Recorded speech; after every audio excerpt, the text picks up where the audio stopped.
अदिति यादव को बदनाम करने की साजिश रचने वाले आखिर कौन है? क्या ये सिर्फ एक शरारती तत्वों की हरकत थी या फिर इसके पीछे कोई बड़ा नेटवर्क काम कर रहा था? और सबसे बड़ा सवाल, जब समाजवादी पार्टी लगातार कार्रवाई की मांग कर रही थी तब पुलिस और सरकार आखिर इतने दिनों तक क्या कर रही थी?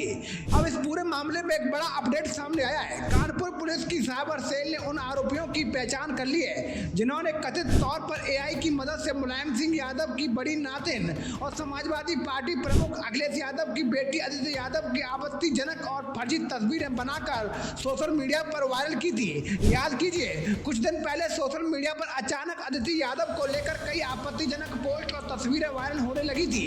दावा किया गया कि एआई तकनीक का इस्तेमाल करके उनकी छवि खराब करने की कोशिश की गई। जैसे ये मामला सामने आया, पूरे उत्तर प्रदेश की राजनीति में भूचाल आ गया। समाजवादी पार्टी के नेताओं और कार्यकर्ताओं ने इसे सिर्फ एक लड़की की बदनामी नहीं बल्कि राजनीतिक साजिश बताया। सपा कार्यकर्ता सड़कों पर उतर आए, थानों का घेराव हुआ, डीएम कार्यालयों में प्रदर्शन हुए। पार्टी नेताओं ने आरोप लगाया कि प्रदेश में महिलाओं की गरिमा सुरक्षित नहीं है और राजनीतिक विरोधियों को बदनाम करने के लिए सोशल मीडिया का खुलकर इस्तेमाल किया जा रहा है। खुद अखिलेश यादव ने भी इस मुद्दे पर सरकार को घेरा। उन्होंने सवाल उठाया कि आखिर ऐसे लोगों पर कार्रवाई क्यों नहीं हो रही। इसके बाद शिवपाल सिंह यादव का बेहद कड़ा बयान सामने आया। सपा नेताओं के लगातार हमलों के बाद राजनीतिक दबाव बढ़ा और फिर मुख्यमंत्री योगी आदित्यनाथ को भी इस मामले पर प्रतिक्रिया देनी पड़ी। मुख्यमंत्री ने मंच से कहा कि किसी भी बेटी के सम्मान के साथ खिलवाड़ करने वालों को बख्शा नहीं जाएगा, छोड़ा नहीं जाएगा। लेकिन विपक्ष का सवाल था कि बयान देने से पहले कार्रवाई क्यों नहीं हुई? अगर दबाव नहीं बनता तो क्या जांच इतनी तेजी से आगे बढ़ती? अब पुलिस जांच में जो जानकारी सामने आई है उसने कई नए सवाल खड़े कर दिए हैं। कानपुर के साइबर थाने में सपा अधिवक्ता सभा के राष्ट्रीय सचिव प्रवीण यादव की तहरीर पर एफआईआर दर्ज की गई। भरत कुमार पटेल, नागेश्वर सिंह और विनोद कुमार यादव के खिलाफ आईटी एक्ट के तहत मुकदमा दर्ज हुआ और जांच शुरू हुई। जांच के दौरान साइबर सेल और पुलिस की टीमों ने डिजिटल सबूतों को खंगालना शुरू कर दिया।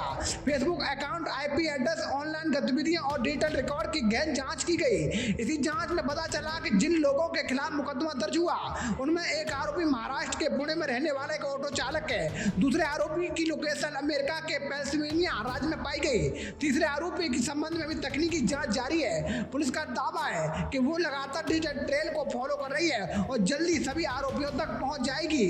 लेकिन यहीं पर कहानी में एक नया मोड़ आता है। पुलिस के सामने अब सबसे बड़ी चुनौती ये है कि जिन 3 फेसबुक अकाउंट को आरोपी बनाया गया है वे संभवतः पूरे कंटेंट के मूल निर्माता नहीं है। यानी जिन्होंने पोस्ट शेयर की वो एक कड़ी हो सकते हैं, लेकिन फर्जी तस्वीरें और झूठी सामग्री सबसे पहले किसने बनाई, ये सवाल अभी भी अनसुलझा है। यानी पुलिस को अब असली मास्टरमाइंड की तलाश है जिसने एआई का इस्तेमाल करके कथित तौर पर यह पूरा नैरेटिव तैयार किया और फिर सोशल मीडिया के जरिए उसे वायरल कराया। इस बीच कानपुर पुलिस ने मेटा के अमेरिका स्थित मुख्यालय को भी पत्र भेजा है। पुलिस ने user ID, IP address, login history और अकाउंट से जुड़ी अन्य तकनीकी जानकारी मांगी है। लेकिन हैरानी की बात यह है कि अब तक मेटा की तरफ से कोई जवाब नहीं मिला है। विपक्ष अब इसी मुद्दे को लेकर सरकार को घेर रहा है। सवाल पूछा जा रहा है कि जब एक हाई प्रोफाइल मामले में भी जांच एजेंसियों को जरूरी डिजिटल जानकारी समय पर नहीं मिल पा रही तो आम लोगों के मामलों में न्याय कैसे मिलेगा?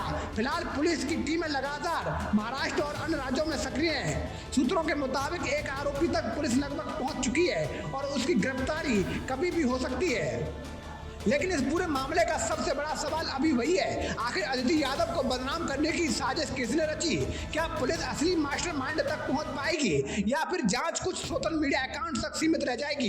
क्योंकि मामला सिर्फ एक राजनीतिक परिवार की बेटी का नहीं है, मामला यह भी है कि एआई के दौर में किसी की छवि कुछ मिनटों में खराब की जा सकती है। ऐसे में सरकार और पुलिस सोशल मीडिया कंपनियों की जिम्मेदारी पहले से कहीं ज्यादा बढ़ जाती है। अब पूरे प्रदेश की नजर कानपुर पुलिस की अगली कार्रवाई पर टिकी हुई है। देखना होगा जांच आखिर किस मोड़ पर पहुंचती है और क्या इस मामले में सचमुच बड़े खुलासे होते हैं या फिर ये मामला भी समय के साथ राजनीतिक बयानबाजी में खो जाता है। तो दोस्तों, मैं था आपका अपना मुकेश उपाध्याय। अगर आपको हमारी जानकारी अच्छी लगी हो तो कमेंट बॉक्स में जरूर बताइएगा। जय हिंद।